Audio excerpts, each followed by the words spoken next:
Welcome to this week's episode of Reese's Newsletter. Today we speak to someone who maybe only the OGs in the ecosystem know.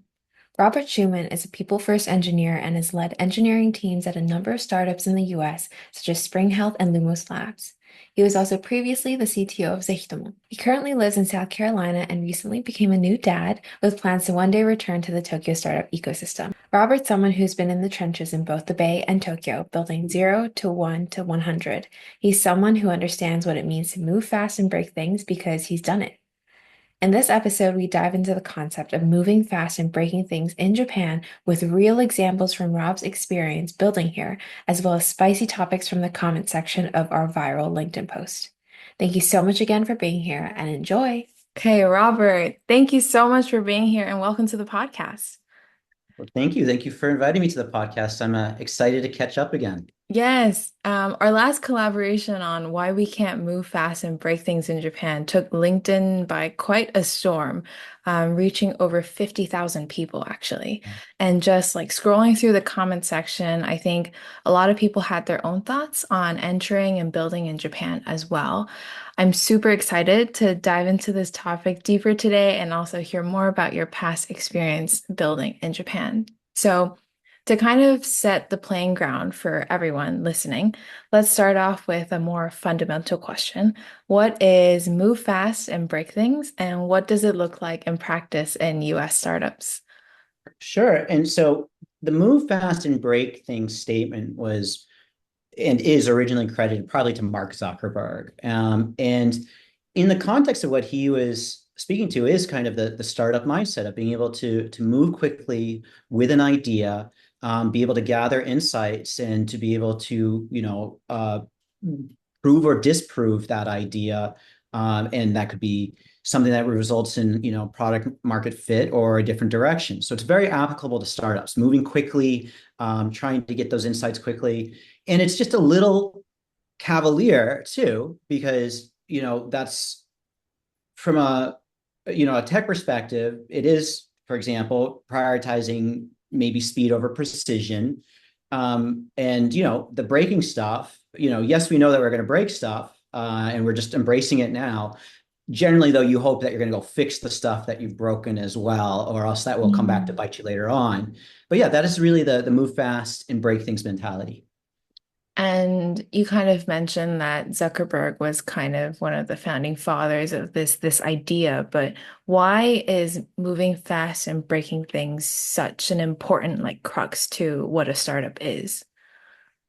There's actually a few different factors here, and honestly, more credit not just to Zuckerberg. This is, this idea and mentality has been, goes all the way back to like the Hewlett Packard era and so on, and Apple was Mm. built out of a garage as well. So this is an idea that is pretty exciting, that has really made Silicon Valley what the influential, innovator that it has been for so long now. Mm. With that in mind, though, um, it's important to start for a few different factors. It gives them, startups, if you can get first to market advantage with a product idea or with or a very good high quality product, that will give you a little bit more runway against competitors that'll eventually enter the market and so on. So it's really nice if you can, be first to market. It's now being first to market is not everything. Your competitors will catch up. People Mm. say, "Oh, that's a great idea. I think I can do it better." Mhm. So you have to still stay fast in some ways in order to stay beyond the competition. Um, Other ways that it's also advantageous or important to startups is this is one of the key things about startups that usually allows them to um, maybe be a little bit more performant in some ways than their Mhm. enterprise counterparts. And that's because they can, they may be light, startup may be lighter staff, able to kind of prove concepts or MVPs more quickly than an enterprise would because they, for example, may have a smaller user base. They may have less red tape to deal with, operational overhead, and so on. So that's something that I often look at as an advantage to a startup that is important to embrace. And it's also makes them more attractive for acquisition later on by an enterprise saying, "Oh, we that's going to be a little hard for us to do in-house.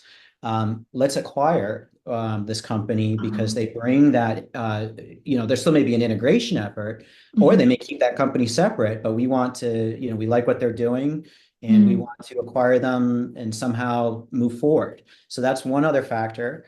And then still, last but not least, startups don't always know their, product market fit. And so Mm. um, the mindset of moving fast and breaking things really allows them to and pushes them to experiment quickly and gives Mm. them the opportunity to also pivot quickly in order to find that product market fit. Interestingly enough, a lot of startups, I've talked to many co-founders that have, it's the same old, not the same old story, I should say, but often spoken phrase was, well, we started here, but we Mm. discovered along the way that we were actually more valuable in this way, working on product B. So we pivoted in that direction, and that's where we are today. Mm. So that is not an uncommon story among startups. I see. So I understand how it's very important to have this mindset to kind of differentiate them to like the incumbent, like the enterprise and the big corporations. But just to clarify a bit, moving fast and breaking things, I understand the moving fast part because you have to kind of like as a startup and scarce resources, but breaking things reminds me of this other very popular terminology of like disrupting, which is also like a startup thing. Does breaking things necessarily mean disrupting, or does it just generally mean like break things and just work with what is there? Or like, I'm sure there are different definitions, but kind of I wanted to hear more about like how you view this part. So I think this is a great statement, and I think it really depends on like the mind of the person that reads this. So I, being an engineer and having an Mm. engineering background, I'm thinking a lot about the former statement of breaking things, like moving fast, product, from a product perspective, aiming to get something out there that may not be refined or polished. But from a Mm. biz dev perspective, if you're a business CEO, I would see that, yeah, it's more about the disruption factor. Mm. I will say though that like, I don't know. This is maybe just like because I'm kind of people centered in my approaches. Uh-huh. There are companies, and we can think of them. There's some famous ones that are disrupt at any cost. Mm. Um, I personally think, there are companies that have done that in terms of, for example, transportation and so on. Mm.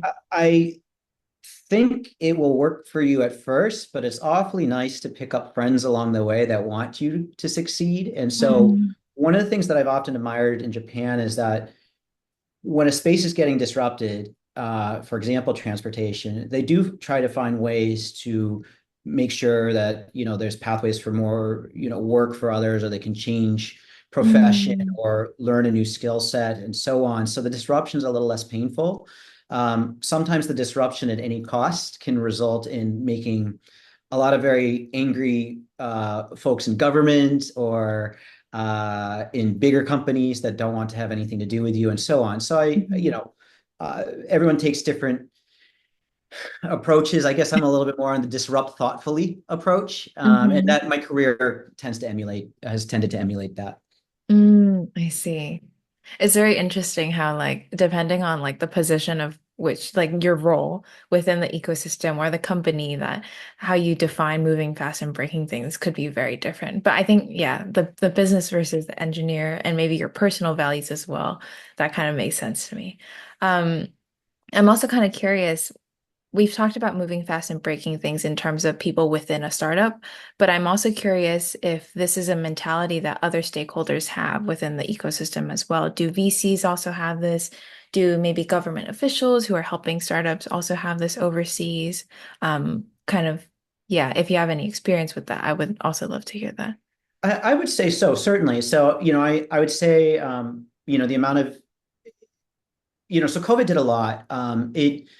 It took our capitals of innovation and really allowed us to spread things out. So what we would call, and this isn't meant to be like a mean statement, but like, first tier, second tier, third tier hub, technology hub Mm. or innovation hub, it used, first tier obviously being San Francisco, and the likes. I'll just leave it as such. There's many first tier cities, but there's, when you're going down third tier cities, could be lesser known, but still trying to become, players in a particular niche of tech or whatever.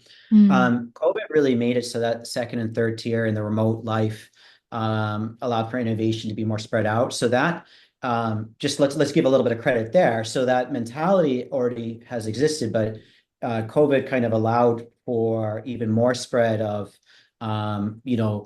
move fast and break things, being able to not just be like a Silicon Valley thing, it could be in other places as well. mm, Uh, I will say though that we have seen, in recent news, I think it was yesterday that Amazon announced all, employees need to be back in office 5 days a week. And, yeah. there is a strain there that's happening between employees that love being remote and, they have, I might even say it's allowed them to become more family centric Mm, or maybe have rebalanced their focus or values a bit versus the business. And you don't want a versus situation, you may want a more aligned situation. So that's to be played out. I think there's going to be a nice mm. balance in the middle. um, and then I'm going to roll it back because I'm in danger of rabbit trailing here, but to roll it back again, and this ideology of, embracing, move fast to break things, again, talked about how it's spread out. And I do think I've seen it in Europe. I've even Mm, seen the attitude, I've heard of the attitude more in Japan. I just think a good way of putting it, for example, is that governments that want to invite innovation, mm, most governments are pretty aware that it takes a while to get things done within their own government. Even the mm, best moving governments really, um, that are innovation forward, they know it's going to take a while. And governments, mm, leadership changes often. So what they can do is try to invite or create innovation opportunities through, whether it's like a green card or a visa process that welcomes innovators, whether it's funding, whether it's free office space, whether mm, it's making for very flexible startup rules or the ease of incorporating a company, and so on. I think a lot of governments do that very effectively. mm, And it's really up to the private sector and VCs and investment mechanisms afterwards to really help out there. I would say, for example, the Japanese government has done a pretty significant job over the last several years in welcoming innovators, in coming up with startup funds that are their materials are in English. They welcome foreign investors and co-founders. So I think mm, Japan, in terms of a government perspective, has come a huge ways. I just think mm. there's some ecosystem challenges that we're still will continue to maneuver, and then some that are evolving.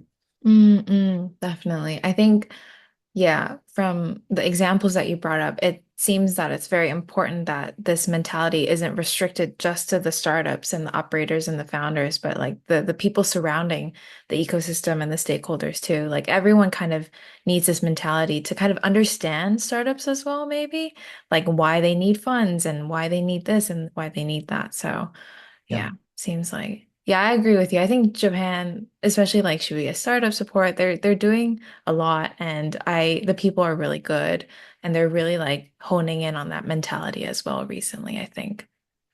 Maybe just one last comment to throw in here. Mm, We may have talked about this in the past, in the last time we spoke, but yeah. and I'm and I want to be careful here. I'm going to put a little caveat here because some of my knowledge, I'm the first to say that, hey, I'm wrong a lot of the time, so I'm thrilled to be wrong. Mm, And things change quickly across the world. So my knowledge could be a little outdated, but the way I remember things or have seen mm, things is that a lot of VC in Japan comes from the finance industry, which is mm, a more of course, it's a more precise, more regulated industry, where you really have to dot your I's and cross your T's in terms of business practices, or, trouble may come. mm, Um, a lot of the funding in the VCs, I'll speak to the US at least, are former tech and have gone down this road before. So they not only appreciate, but think of, tech entrepreneurship, for example. And so I think that's changing in Japan, but I would say that, there is still a lot of VC in Japan that, has a little bit more of that. I don't like to say the word traditional, but definitely Mm. um, more process and, more caution when it comes to VC approaches. Mm-mm.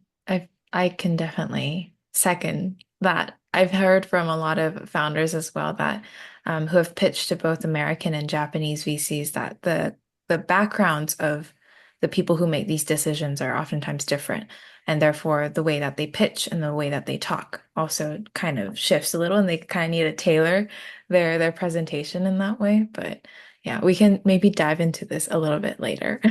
Sure, sure. But so now that we've kind of talked about like moving fast and breaking things overseas and from your experience, I think the next big question is then why can't we move fast and break things in Japan? And does this can't mean that we shouldn't expect to do this, or is it just like systematically or structurally impossible?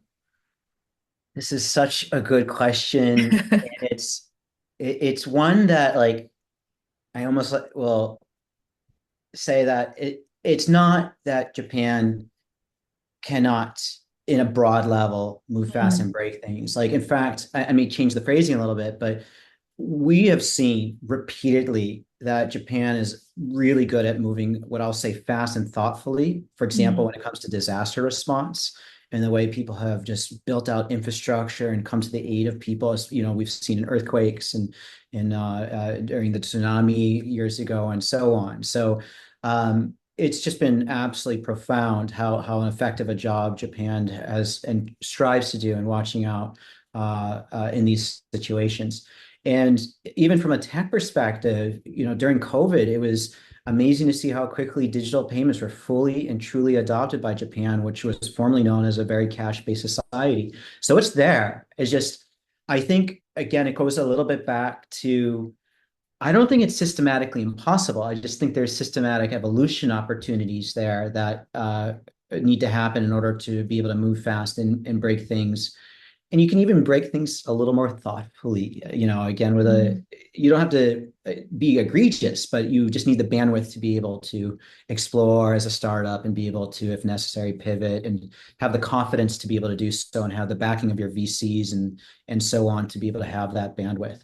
mm, mm. So when you say break things thoughtfully, which is a phrase that I've never heard before, but I kind of love it and I think I'll use it going forward. Sure, sure.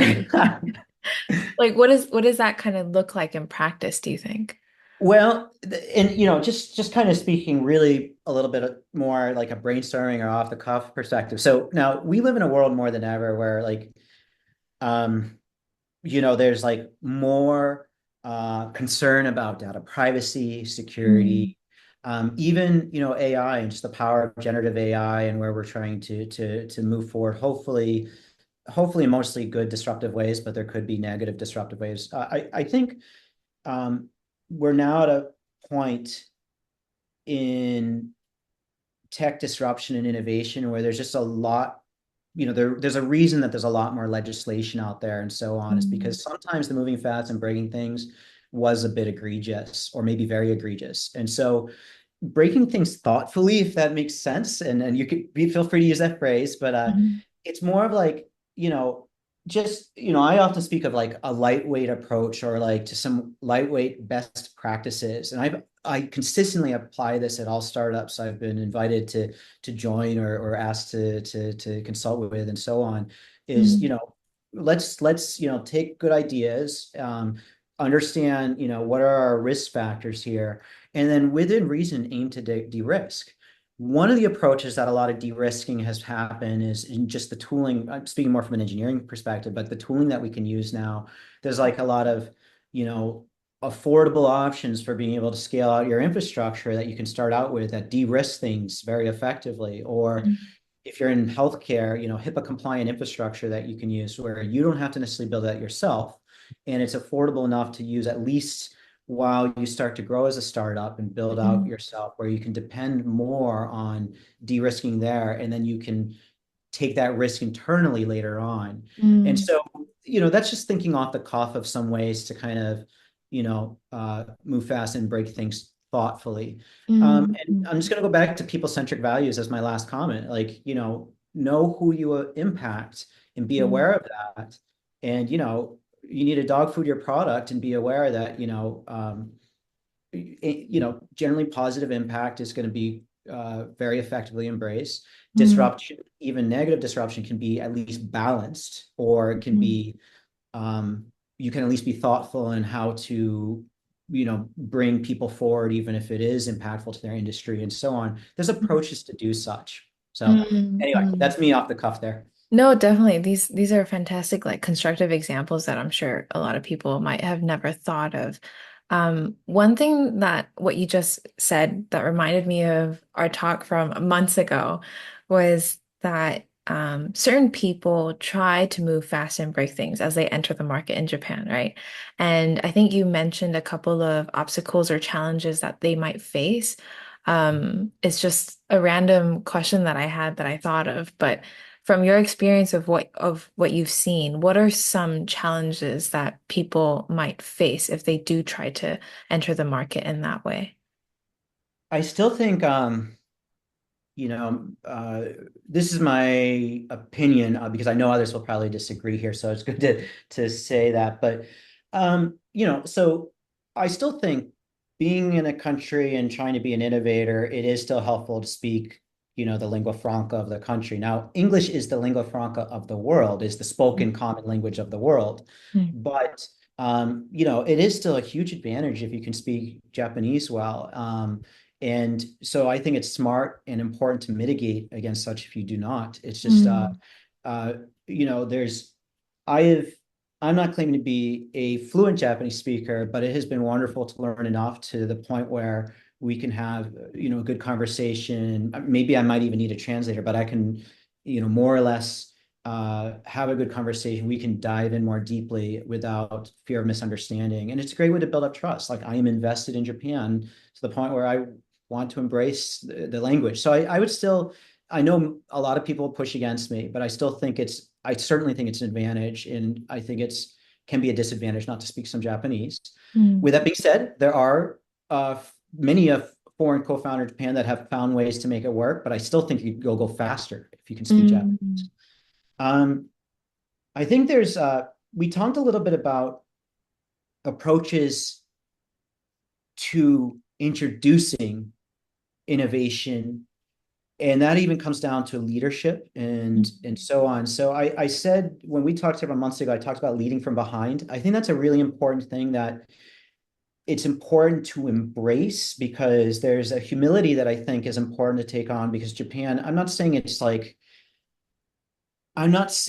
that Japan is cannot be understood, mm, but Japan has a lot of very unique cultural aspects to the way, it's a deep history to the way business is run, to approaches to getting business, mm, to embracing products. Like, does the product need to be perfect, or can it be a little bit kludgy and, a little bit clumsy, but people still embrace it? It's important to really kind of like embrace that, because you'll do a better job of innovating in Japan. And that's leadership from behind is a wonderful way to do that as well, because you can still bring your methods of success that work for you back home and mm, find ways to kind of hybridize it or support innovation in Japan if mm, you can kind of work with others and even let them carry it, because a Japanese counterpart may be able to blend both beautifully, and you may too, but just take that as another road of opportunity, mm, that I think a certain level of humility will be important to embrace if you want to really mm, be successful. And maybe like one last part to add to that. Sorry, as I go on here, but I would still say that Japan is very relationship based and relationship mm, oriented, and I think that's a wonderful thing.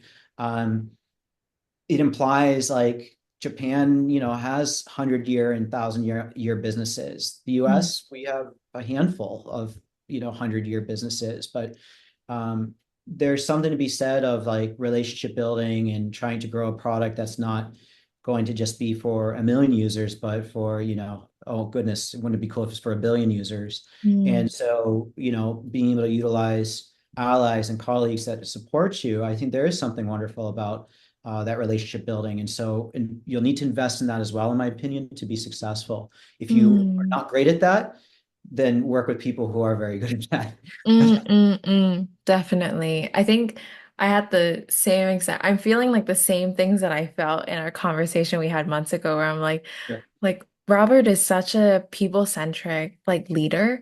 And I think this is like a very important thing. We can get into it a bit more later, but it's an important thing when approaching Japan. And it's also my values as well. Like I do appreciate like the disruption mindset and moving fast and breaking things mindset. But I think when it comes to Japan, like the most elegant and in my head, right way to approach Japan is not necessarily going and like washing everything up and like cleaning things up and sanitizing. It's kind of like embracing the couple thousand year history that we have there and figuring out how to, like you said, hybridize that, your own knowledge and their knowledge and like figuring it out. So yeah, it kind of transitions to my next question that I actually had for you, which was, you were previously at Zehitomo, a platform founded by Jordan and James that connects professionals to people who need their services. And during your 2+ years as CTO, I'm curious as to what mindset you had instead of just moving fast and breaking things. And how did you push things forward as an early stage startup? Yeah, so I think the biggest thing here, and many a Japanese startup can relate to this, as do pre-seed and seed startups throughout the world, is you start out with limited resources. It's Mm, pretty rare to get very big ticket funding rounds, right away. So I came in trying to be thoughtful about resources because we had a small team, we had a lot of great things that we wanted to do, but we had to be really targeted what we worked on in order to actually bring the best value to our users, to prove that we were worth investing in, and to mm, grow our company and to grow our impact. So one of the number one things I really push for is evidence-driven decision making. And what I mean by that is, you often hear data-driven decision making, but the reason I say evidence is because people often, when they think data-driven decision making, they like, it's almost like the blinder effect, where it's just quantitative, it's just numbers.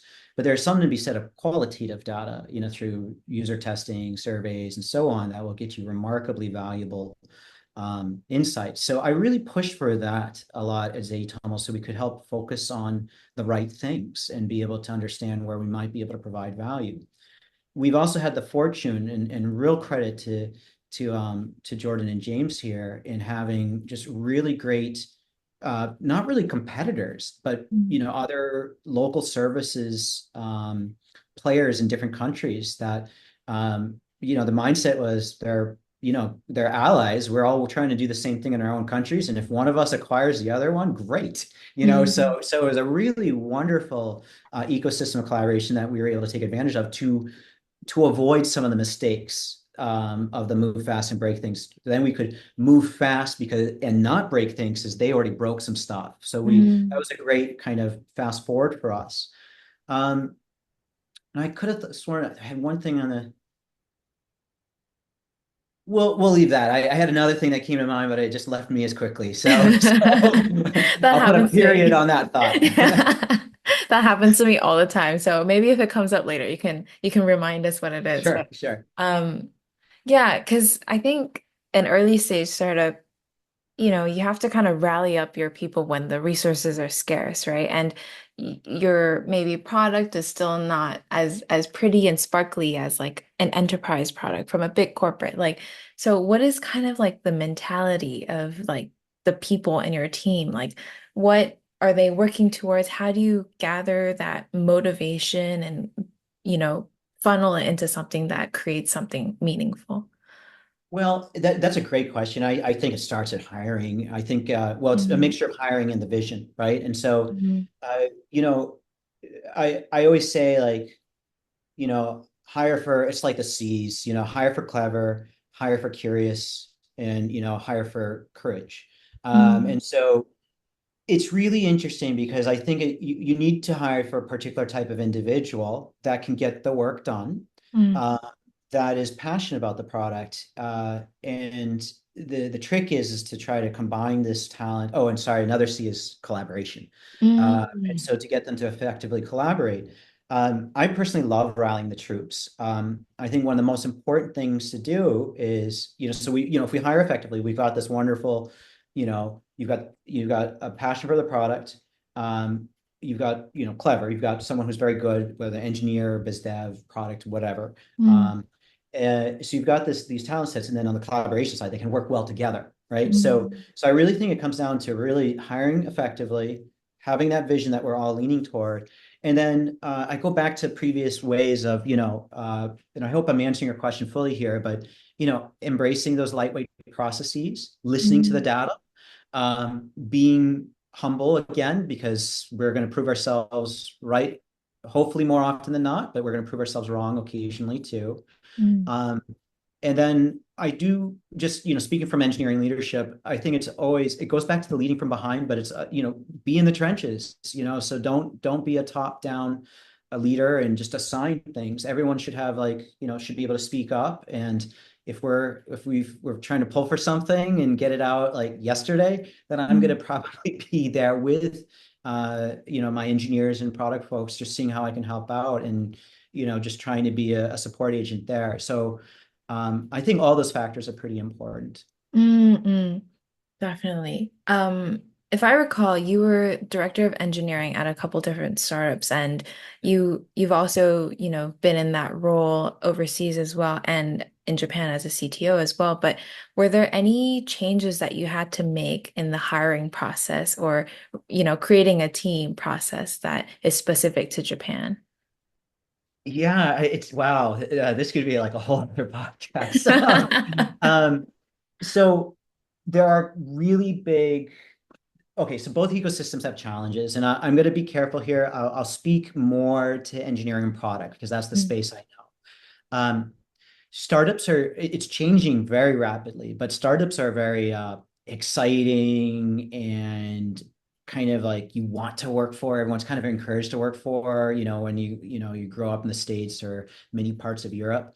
Japan, it's changing, but it often was like go for the company that's more stable or a large brand name. Brand names are very big mm, in Japan. And so people that often wanted to work for startups are a little bit more on the fringe. It didn't mean that they weren't intelligent, but they were definitely almost countercultural to start out with because they wanted to go do something and take more risk and so on. So mm, I found that to be the case at times with the hiring and getting people interested in startups. It was even changing when I was working closely with colleagues at previous companies in Japan, but still, there was a little bit of a factor there.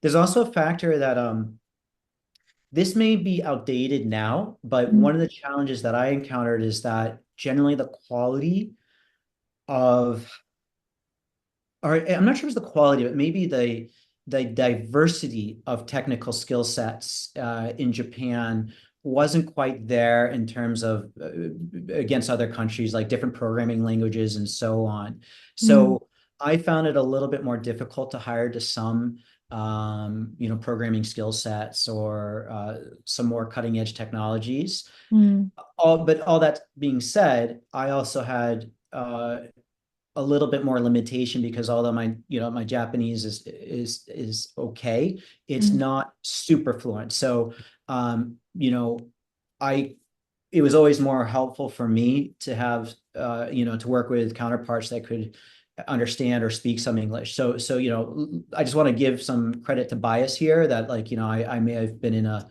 little bit of my own uh what would you say, a smaller room of my own making when it came to some of these experiences. mm, But I would say though that I'm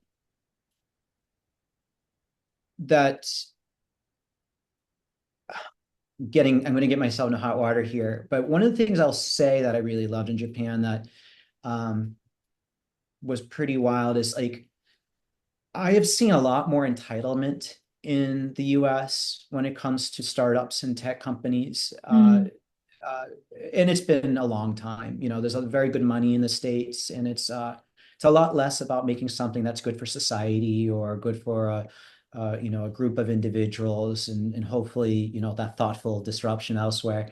Um, it's a lot more about notoriety, money, title in the Mhm. US. And I've met so many more passionate startup people in Japan, and it was a Mm, breath of fresh air for me. mm, mm, Um, and that, and I'm speaking a little bit of a comparison to Silicon Valley. So there may be parts of the US and other, of course, throughout the world that's much, very thirsty or very hungry, I should say, for mm, innovation, very passionate. But I loved that.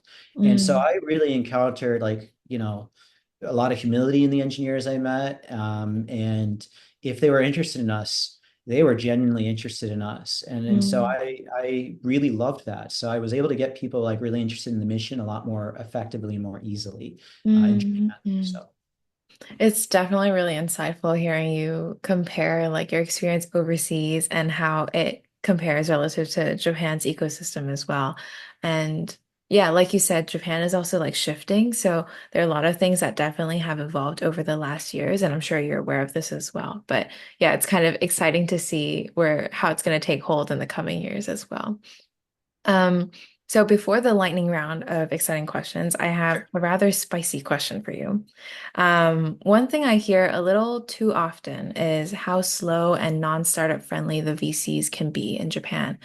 Sometimes they take almost a year in making their decision about investing in the startup. While there are many who agree with you that moving fast and breaking things doesn't really apply in Japan, there are also some who might disagree, saying that outsiders need to come in and disrupt because the ecosystem is so underdeveloped. And I'd love to hear your thoughts on this. yeah, it is a little on the spicy side. You know, high level view here because I don't know every VC in Japan. In fact, I personally don't know enough VCs. I know more of the tech folks and the tech innovators. So, with that caveat being, I would probably say that it's there is still elements where it's about, remember, we're talking about relationship building. So I think there Mm, is a lot more investment in relationship building. Sometimes it can be a little frustrating, but it's got this amazing long-term payback in Japan. So I think that's something that's really um, important in terms of, and that does it can slow things down, but it's a mm, factor that actually can kind of help accelerate you in the long run as you get more trust from VCs and get your name out there, and mm, you become this person that VCs and are excited to work with. Um, I do think Japan needs more foreigners to help innovate. It does come back to, though, it's like, how do foreigners help innovate, and are those doors opening effectively, and are the foreigners want to come in to any situation and uh innovate. Well, just you have to innovate, and I say thoughtfully, again, back to the know what the market's like in Japan is going to be probably a little bit different from you're used to back home. So mm, you may be able to apply a similar approach to what made your startup amazing, but it's not going to be quite the same. So you need to be able to really keep that ear open, listen, and be innovative in that way, and you're still disruptive. mm, I just there may be foreign innovators in Japan that have been able to accelerate and disrupt at any cost, but I don't know of too many. mm, Um, and then back over to the VC side of things, again, I don't know enough VCs in Japan to take a really broad state, or to make an overarching statement here, but I will say there are definitely VCs that want to increase ticket size, mm, funding size per round, that want to move more quickly with decision making. And I have seen a few folks who are like, hey, if they invest, we're in, because this mm, investor I'm already have a good relationship with. So if they go in, we're in. And I have seen and talked to companies where, like, yeah, the investor was actually really, they love what we're working on. mm, They're They're actually a little bit more flexible. They actually were less intense in their investigation than other investors. They just loved what we're working on. So I'm still hearing about that in Japan. But yeah, Mm, I would say there's less funding in Japan. There's mm, still some mindsets. We talked about the financial investor versus the tech VC investor. There's a lot of those factors. So they all add up. mm, Um, so it's a gray. My answer is a gray one. It's not black and white. mm, mm, But I will say that Japan, I will say it as the foreigner, needs to continue to welcome the foreigners to help innovate, to bring Japan forward in terms of, fighting aged population situations and so on. So I'm 100% for it. We can do it thoughtfully. mm. Therefore, you know, everyone's excited to move forward together. Mm-mm.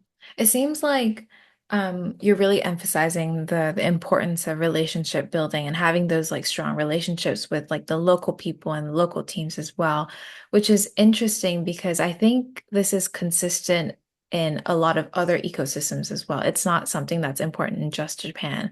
And maybe what I'm seeing here is that there are unfortunately some entrepreneurs and innovators who come into Japan with this savior complex, thinking that everything is so analog and I just want to, wash everything and clean it up and figure it out. And I think maybe the key message not really is not really like you need to come here with like this very heightened different mindset, but rather kind of come in with the same humility and the same like eagerness to learn as you would in any other ecosystem and be sure to not have that savior complex in Japan. And 100%, very much more succinctly and concisely stated than I was able to do. Nicely done. Thank you. And maybe just like the one last thing to add to that is like, um, I find because it's almost a cultural element that like many of my Japanese colleagues and counterparts are very humble to their achievements. Mm, So like I love home automation. So like this office fully automated, like I can, the lights automatically turn on when I walk in and so on. But the level of like home technologies, for example, in Japan, the level that they're at, um, so much of Japan is actually one of the most forward countries in the world when it comes to the elements around infrastructure technology and so on. Like there's so much there that may not be as advertised effectively outside of Japan, but just mm, be a little humble because I'll tell you, I love, where I come from and so on, but the US, we do some things really well. And there are days though that I'm just like, oh, I miss the Japanese home. So there's I buy my electronics, a lot of them from Japan still, and there's a good reason for that. So mm. Japan does so many things still as number one in the world. So be sure to Mm, be aware and embrace that too. Use that to your advantage as you become a disruptor and innovator in Japan. definitely. I love how you like kind of link that up with like your daily necessities as well. Because I Yeah, think I miss it Japan some days. yeah.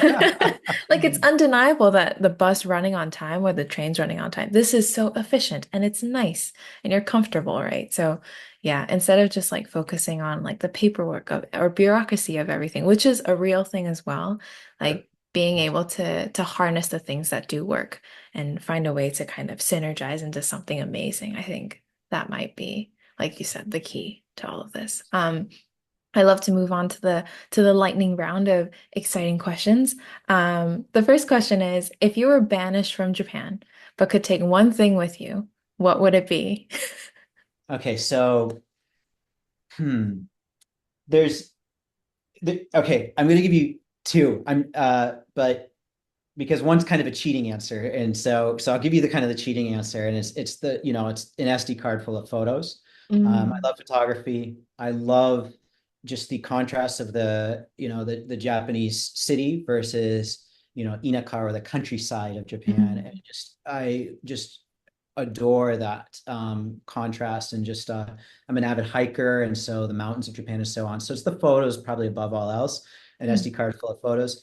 For those of you that are listening or watching this, then you're like, oh, that's a cheap answer. Well, then I will say one other thing that I adore is weirdly I just love woodworking. I'm not a woodworker, but like many of the woodworking creations in Japan, just whether it's just these eloquent boxes and so on, but and there's different areas that are made that are famous for it. Mm, But that's weirdly just because it's a mixture of pragmatism and art. And so it's something that I just think, Mm. and it just speaks to that Japanese precision that I adore. So I've been kind of obsessed with a lot of the wood creations in Japan. So it'd be something wooden and very eloquent.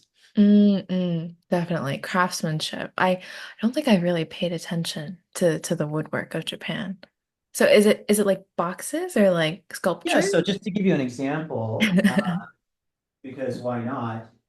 So this is one of the famous like Japanese, this is like a little Oh, wow. gorgeous little puzzle box, and you can actually, and it's a puzzle box because you can actually slide different edges here, and it has a secret chamber, and Oh, okay. um, and there's many different variations of this in complexity and size. The more complex, the more you will actually pay for this. But it's um, and I think it's called yosegi, this type of woodworking and just kind of the slicing of this wood print down into almost like a paper that can be bonded to Mm. surface.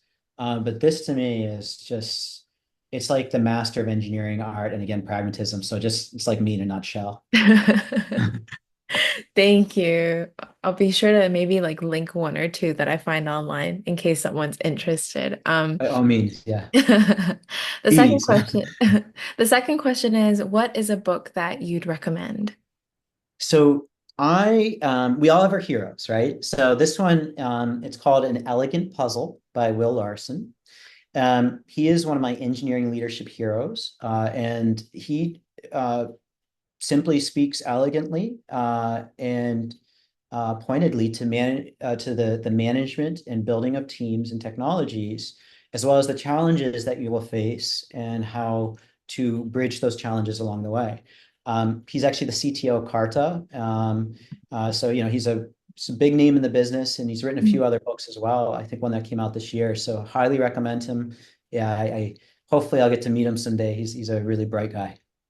Thank you. I'll link that down below as well. And the third question is, what do you do when you need a push of courage?